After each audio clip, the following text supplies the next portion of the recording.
Our next speaker is Stephen Meyer, the CEO of the Rapid Learning Institute, which provides bite-sized e-learning modules to companies, nonprofits, educational institutions, and government agencies.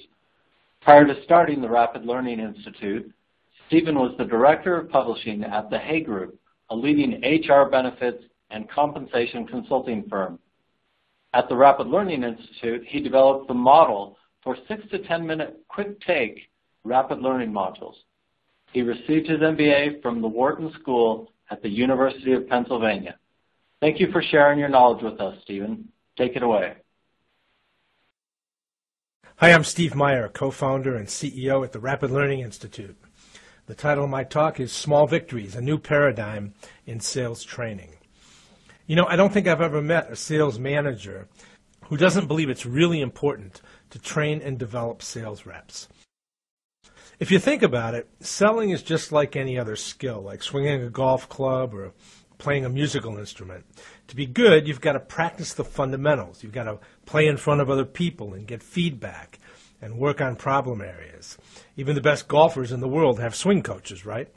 And yet, most of us struggle to find time for training and developing our people. At the Rapid Learning Institute, we sell an online sales training system. And do you know who our biggest competitor is? It's not some hotshot trainer with a best-selling book. It's not Sandler. It's not Miller Hyman or Richardson. It's not even another e-learning company. Our biggest competitor is doing nothing. That's right. During discovery, our reps find out that a huge percentage of sales managers do no ongoing selling skills training at all. Now, how can this be? I'm going to explain to you the reason it happens, and it's not what a lot of people think. I'm going to describe to you a new paradigm for sales training that will help managers start doing the selling skills training that needs to be done, that will improve managers' coaching skills, and that will vastly improve rep performance. So why is it that so many managers find it difficult to embrace their talent development role? Is it due to lack of motivation? Do we need to be convinced that developing our reps is good for sales? Based on my own experience as a sales manager, I don't think so. We know it's important, and we're plenty motivated. So what's the reason it often doesn't happen? Well, because it's hard. And I mean two things when I say that. First, sales managers are incredibly busy. Their reps are incredibly busy. And selling is always going to seem more urgent than training, right? The second reason is that sales managers tend to get promoted because they're good at selling, not training. A lot of them never got formal training in sales management, and teaching selling skills is a little bit outside their comfort zone. Add to that the fact that most sales managers frame talent development through a wide lens, as in, my job is to teach my sales reps everything there is to know about selling. That task can seem overwhelming, and it's very common when we face a really big, really overwhelming task that we end up doing nothing. It's one of those things that lands on our priority list, but it just keeps getting pushed down. So the solution is to make training and development seem easier. Let me show you a really simple but really interesting model from a guy named B.J. Fogg. He's an expert on behavior change, and he founded the Persuasive Technology Lab at Stanford University. Here's a picture of his model. Fogg's model says this: if we want somebody to change, and when I say that, I want you to be thinking, how can I get myself or my sales managers to invest more time in developing reps? We need two things. One, motivation. That's the vertical y-axis. You either have high motivation or low motivation, or something in between. Two is ability. That's the x-axis. You either find something hard to do or easy to do, or again, somewhere in between. So if you are below the orange line, you'll tend to move training down your priority list, and you won't get it done. If you're above that line, you will get it done. The brilliance of this simple model is that it tells us exactly what we need to do to make sales coaching and training actually happen. We need to make it seem easier. We've got to move to the right on the ability axis. Because when you're out here in easy-to-do territory, that is, if your managers perceive training as easy to do, you don't need nearly as high a motivation level to get yourself above the orange line. You could be here with a relatively low motivation level, and the training is still getting done. But how do you make this happen? I'm going to introduce two new ideas, both of which are key to making selling skills training seem easier. The first is called rapid learning, or some call it micro-learning, or bite-sized learning, or chunked learning.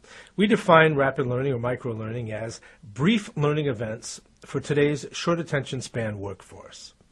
In technology-enabled training or e-learning, that means 6 to 10-minute programs.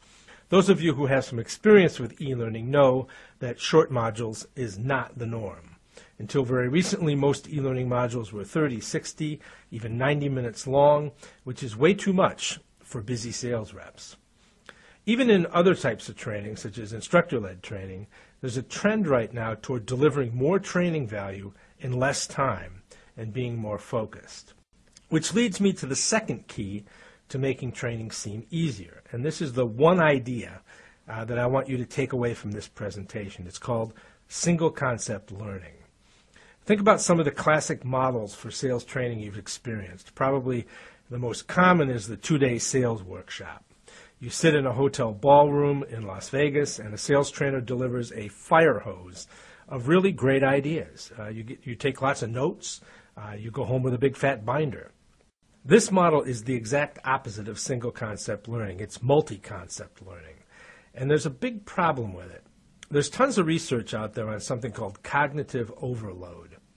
It says that the amount of information human beings can process at one time is surprisingly low. That explains why when you get back to work after one of these events, you rarely look at the notes you took, and you almost never go back and open that binder. And worst of all, you never deploy what you actually learned. What happened in Vegas stayed in Vegas. Now, this isn't inevitable. There is a way for a sales manager to make sure that reps deploy all those great ideas and make more sales as a result. But think for a moment about what it would take to make that happen. You would have to travel to Vegas with your reps and attend the 2-day workshop yourself. You'd have to take detailed notes.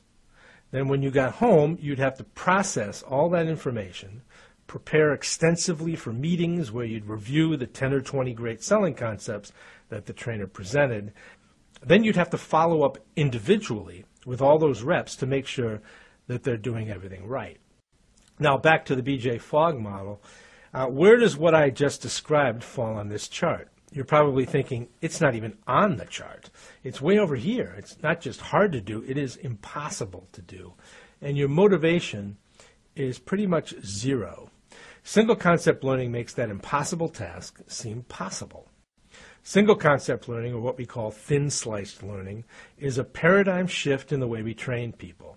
Instead of trying to give your sales reps a fire hose of knowledge all at once, you give them one concept designed to bring about one behavior change and achieve one desired outcome. You may have heard the term thin slicing before. That's what Malcolm Gladwell's book Blink was all about. Thin slicing is a term used in psychology to describe the brain's ability to intuitively spot thin slices of experience and draw powerful conclusions from very limited information. We hijacked that term and applied it to learning. Single concept learning is about identifying thin slices of learning and delivering a powerful impact with very limited information. So imagine a training event where you teach reps how to handle the first 20 seconds of a cold call. That's a pretty narrow concept, isn't it? You're not trying to teach them everything you know about cold calling, just one thing. And that's exactly what thin slicing is about.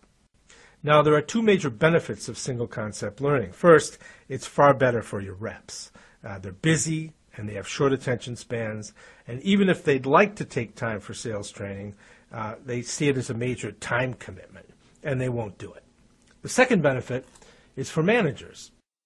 I said earlier that if we frame talent development through a wide lens, as in I need to teach my reps everything about selling, that task seems overwhelming and won't get done. But if we frame it through a narrow lens and see ourselves teaching just a single concept, as in I'm going to teach my reps how to respond to a price bully or how to get past a gatekeeper, the task seems doable. It moves in the direction of easy to do on the chart. You cross the activation threshold and training starts getting done. I didn't mention a third component of Professor Fogg's model. He calls it a trigger. A need that suddenly pops up could be a trigger. For example, if a rep is being stalled, you'd coach them on stalls. That would be a trigger. Or sales meetings could be a trigger. That's how a lot of our customers use single concept learning. They kickstart a meeting with a single concept module and then discuss it as a team.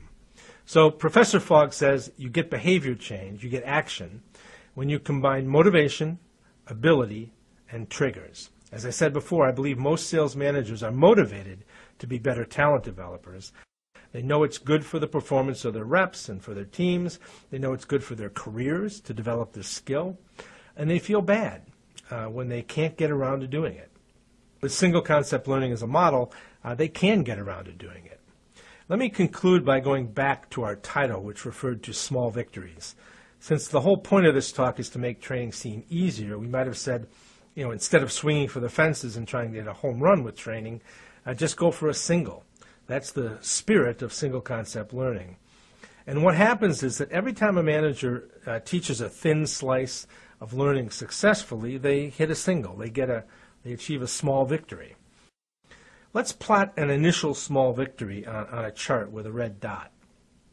Let's say you spend a whole month teaching a rep or all your reps to make better cold calls, and they're getting incredible results. Well, that's where the real magic of small victories kicks in. When you get a positive result one time, you want to go out and tackle a different thin slice. You want to do it again. And over time, you start accumulating more and more small victories. You create what Professor Fogg calls success momentum. And you start getting better and better at coaching your reps. Success breeds success. And eventually, if you follow this model, you will acquire the holy grail in sales management. You master the ability to replicate in others the knowledge, skills, attitudes, and behaviors that made you successful as a salesperson. You build a core competency as a talent developer. Now, to help you get started with single concept learning, I'd like to send you a free ebook called 10 Research-Based Concepts you can use to kickstart your sales training. It's got 10 really powerful thin-sliced selling concepts that you can share with your team. Try kickstarting a meeting with a few of them and see what happens. Visit the link on the screen and I'll get it out to you. That link is rlin.st/Inside Sales 2015. Thanks for listening.